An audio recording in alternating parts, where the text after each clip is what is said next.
آج کی کہانی ایک سچی گھٹنا پر آدھارت ہے، تو چلیے آج کی کہانی کو شروع کرتے ہیں۔ جب میں اپنے دوستوں کے ساتھ اس چھوٹے سے گاؤں میں گیا تھا، مجھے نہیں پتا تھا کہ وہاں اندھیرا اتنا گہرا ہوگا کہ اس سے جان بچانا مشکل ہو جائے گا۔ لیکن جب اس رات پرانی حویلی کے دروازے خود بخود کھلتے ہوئے دیکھے تو ہم سمجھ گئے کہ ہمارا وہاں سے نکلنا ناممکن تھا۔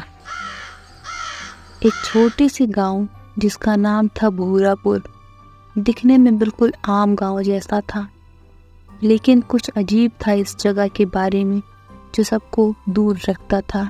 لوگ کہتے تھے کہ یہ گاؤں کبھی زندہ لوگوں کا تھا، لیکن اب یہ مرے ہوئے لوگوں کا گھر بن گیا تھا۔ جہاں ایک وقت زندگی تھی، وہاں اب صرف موت کا سایہ تھا۔ مجھے اور میرے دوستوں کو یہ ایڈونچر کا شوق تھا۔ اس بات میں کچھ زیادہ ہی دلچسپی ہوئی۔ ہم چاروں نے سوچا کہ ہم بھورا پور جا کر وہاں ایک رات گزاریں گے۔ گاؤں کے آس پاس کے لوگوں نے ہمیں بہت سمجھایا، وہاں جانے کا سوچنا بھی مت، لیکن جو چیز جتنی منع کی جاتی ہے وہ اتنی ہی دلچسپی جگاتی ہے۔ ہم بھی ویسے ہی کچھ محسوس کر رہے تھے۔ پہلا دن، بھورا پور کا پہلا تصور۔ ہم شام کو بھورا پور پہنچے۔ پورا گاؤں سنسان تھا، جیسے یہاں کبھی لوگ رہا ہی نہیں کرتے تھے۔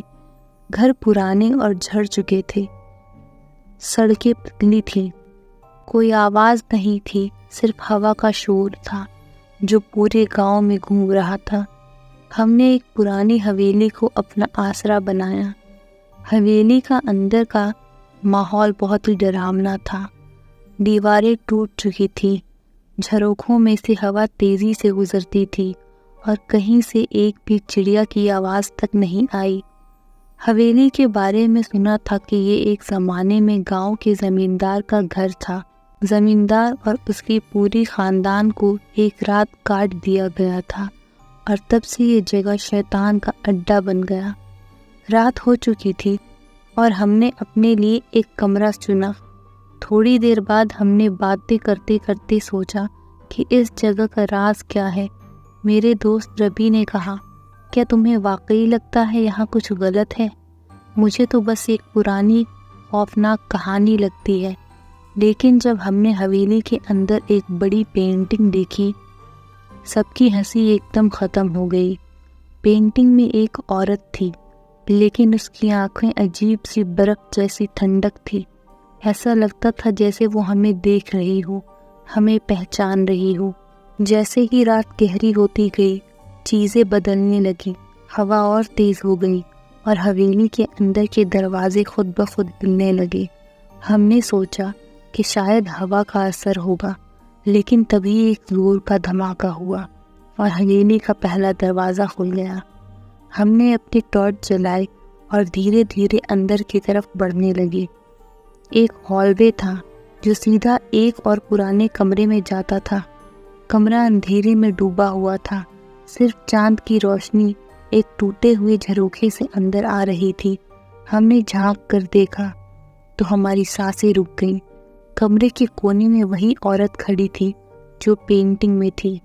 اس کا چہرہ ویسے ہی برف کی طرف سفید اور بے جان تھا، لیکن اس بار وہ زندہ تھی، یا شاید زندہ نہیں تھی، لیکن ہمیں دیکھ رہی تھی۔ میرے دوست سریش نے بولا، چلو یہاں سے، لیکن جیسے ہی ہم واپس مڑنے لگے، کمرے کا دروازہ بند ہو گیا۔ ایک تیز ہنسی کی آواز حویلی کے اندر گونج گئی۔ ہم سب فریز ہو گئے، پیروں کے نیچے سے زمین کھسک گئی تھی، جیسے کچھ ہمیں اندر کھینچ رہا ہو۔ میرے پیر بالکل ہل نہیں رہے تھے۔ حویلی کے اندر ایک عجیب سی سرد ہوا گھوم رہی تھی اور وہ عورت دھیرے دھیرے ہماری طرف بڑھنے لگی۔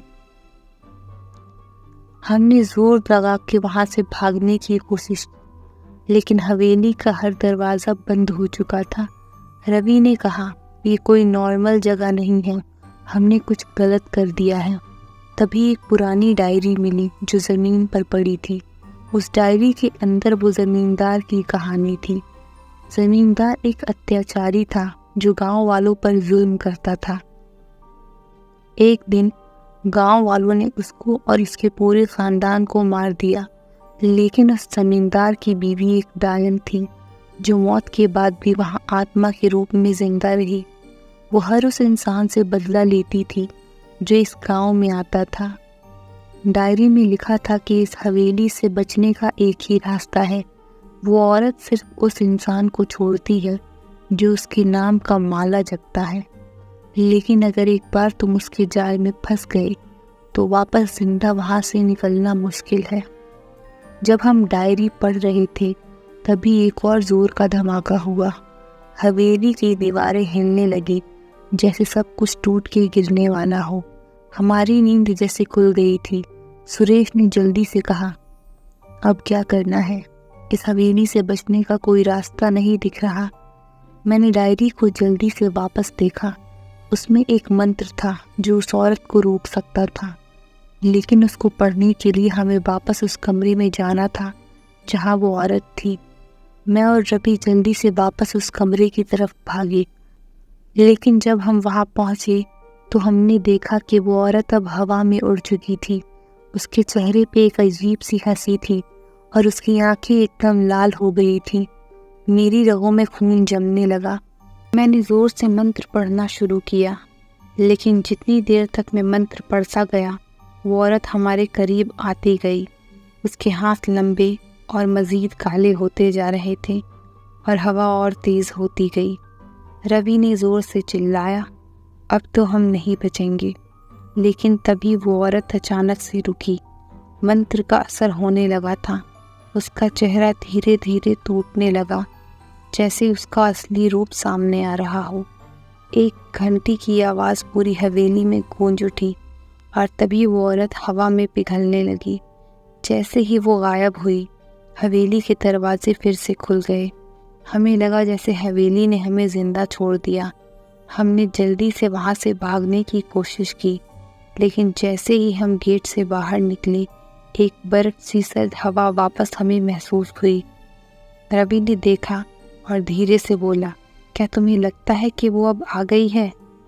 میں نے اپنے آس پاس دیکھا، ہر چیز ویسی ہی تھی، لیکن ہوا میں اب بھی ایک عجیب سی خاموشی تھی۔